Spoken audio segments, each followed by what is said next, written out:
Fox Business Alert ahead of the summer solstice this Sunday. Temperatures around the globe are already cracking the thermometer. Right now, it is a scorching 110 degrees in Kuwait City, 99 degrees in Seville, that's in southern Spain, and Palm Springs, California, hitting a high of 112 degrees. The Pacific Northwest, yeah, you guys aren't left out of this. They're bracing for a scorching week with temperatures expected to exceed 100 degrees for the first time this year. That kind of heat means millions of air conditioners working overtime, pushing power demand higher and increasing the need for natural gas-fired electricity, which is already skyrocketing due to AI data center power demand. So where does this leave liquid natural gas in its recovery path? Joining me now, the man known as the godfather of LNG, Charif Souki, who co-founded Cheniere Energy and now heads Phoenix Energy, an energy investment platform.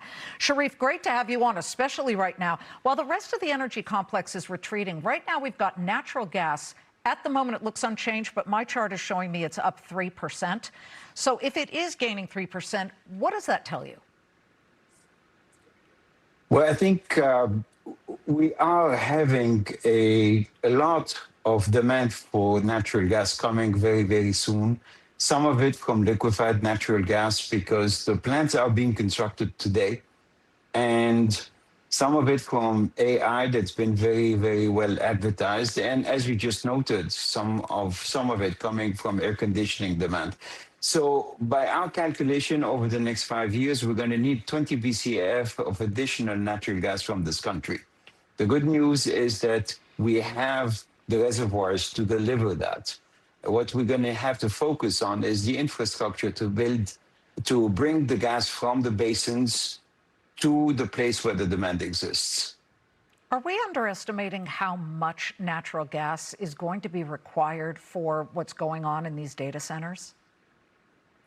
No, I don't think so. I think the data centers are probably going to be more slow to develop than we think because we don't have the bandwidth to build as much as we would like to. So I've seen all of the projections. I don't think the construction companies are going to be able to deliver that kind of demand. So I don't see artificial intelligence as the major issue over the next five or so years. The major demand is going to come from liquefied natural gas facilities that are currently under construction. That is not going to change. So if you put it in perspective, I think LNG demand in the United States is going to require about 13 BCF a day over the next 5 years.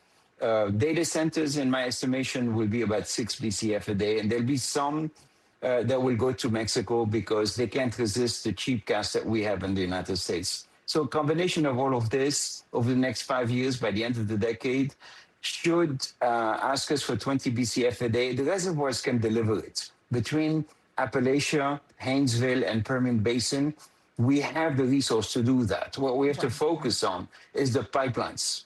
Is to get it actually moving. We do have so much supply here in this country. We know that. But you talked about natural gas prices. Well, they have skyrocketed about 14% since the start of the war. And that's off the highs of the wartime on February 27th. And you can see that move there.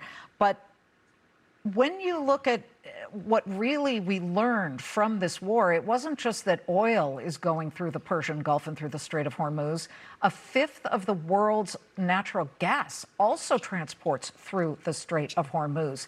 And this is just hitting the wires. Your former company that you founded and that you ran, Cheniere, and we do have the Cheniere CFO saying at the moment that because we have a situation clearly that is very much needing to get working back up again through the Persian Gulf. The CFO says he does not think much of the developing world will trust their energy security to the United States, even though we've got the most inventory. Why do you think he said that? I'm not sure. I'm going to have to call Zach and ask him where he said that. I think there's a very important message that is being missed in the process. What has happened over the last decade, really, in the 10 years since we exported from Cheniere's facility at Sabine Pass, the first cargo from the United States, two things have changed pretty dramatically. The first one is the natural gas business and the LNG business in by itself has increased in size very, very dramatically. And the second thing is that from where we were the largest importer of natural gas in the world, in 10 years, we became the largest exporter of natural gas. Right. Yes. So, and this happened so quickly that we have had a hard time adjusting to what it really means. The burden has now shifted. It used to be that people had to trust this supply or that supply in order to make their long-term agreements. They don't have that issue anymore. There is 20 cargoes available for sale every day. There is 400 cargoes full of LNG on the water at any given time. So let me interrupt. Charif, I want to interrupt you because if that is the case, why does S&P Global forecast 135 million ton LNG shortfall through 2034? Are they wrong? I don't think that's going to happen. I think it hasn't been planned yet, but it will be planned. We have the ability. We are currently constructing 125 million tons now that are going to be delivered in the next 5 years. And we have easily the ability to add another 100 million tons afterwards in simply some of the best sites that we already have developed. So it's going to be greenfield facilities that are going to be cheaper than new facilities to bring on. So I don't have an issue with this. We just have to make the efforts to build this, and it will come. So I think the United States will continue to become more and more dominant. We have the resource. We have the liquefaction capacity. We have to build the pipelines, but we are good at doing these things in this country. So I think the burden now is on the owner of the molecules to get them to the water at the cheapest possible price. And this is what most people are missing today. It is going to be up to Chevron and Exxon and EQT and Expand to say, I have a molecule that the rest of the world wants. I need to get it to the water at the best possible price. And in a true commodity world, this is what happens. Well, we like cheap energy. I know some of the people who own stocks that develop this energy would like to see the price go up because that helps certainly on the margins, but we'll continue to watch all of it. Charif, great to have you. Thank you. Thank you very much, Liz.